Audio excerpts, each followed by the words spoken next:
Olá, meu nome é Felipe Cardillo Fernandes e esse vídeo tem como objetivo apresentar a pesquisa Política Habitacional e Centro Urbano, Requalificação pelo Retrofit e pela Locação Social em São Paulo, realizada junto ao professor Marcos Fernandes. Então, o conteúdo da apresentação começará com um contexto e objetivo do trabalho, logo falar sobre alguns referenciais teóricos utilizados, os métodos, os principais resultados encontrados e, por fim, uma conclusão. Trazendo então o contexto e objetivo do artigo, é um artigo que se concentra no campo de estudo da administração pública e da habitação social, tendo como principal relevância identificar um modelo de política pública que é pouco explorado hoje no Brasil, no setor da habitação, em contraste ao modelo já estabelecido da política da casa própria. Assim, tendo como principal objetivo aprofundar o debate da habitação aqui na cidade de São Paulo, explorando tanto as abordagens atuais, como também possibilidades de novas abordagens que sejam mais inclusivas. Alguns dos principais referenciais teóricos utilizados ao longo do desenvolvimento da pesquisa foram, primeiramente, o livro da Raquel Ronick, Guerra dos Lugares, a colonização da terra e da moradia na era das finanças,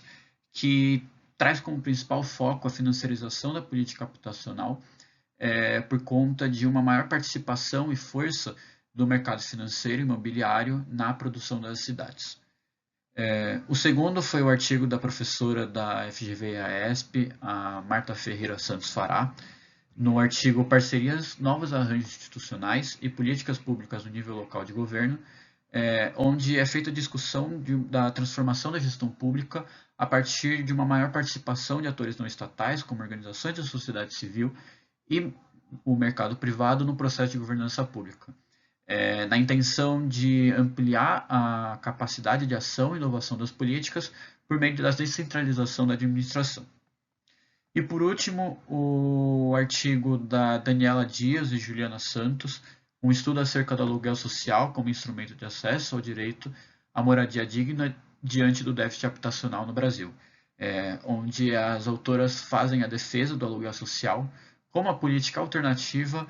ao atual modelo habitacional da casa própria. Além disso, elas também trazem a dificuldade de implementação desse tipo de política, principalmente pela cultura patrimonialista no Brasil. De pesquisa utilizado, ele teve uma abordagem qualitativa a partir da análise documental e da pesquisa bibliográfica sobre o tema,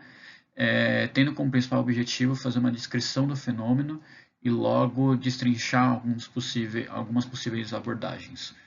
A coleta de dados ela focou principalmente em dados documentais, feitos por pesquisas tanto governamentais como de institutos especializados, como a Fundação João Pinheiro, além de estudos acadêmicos que tenham algum tipo de dado que pudesse ser relevante para a pesquisa. E essa análise de dados ela teve principalmente uma abordagem qualitativa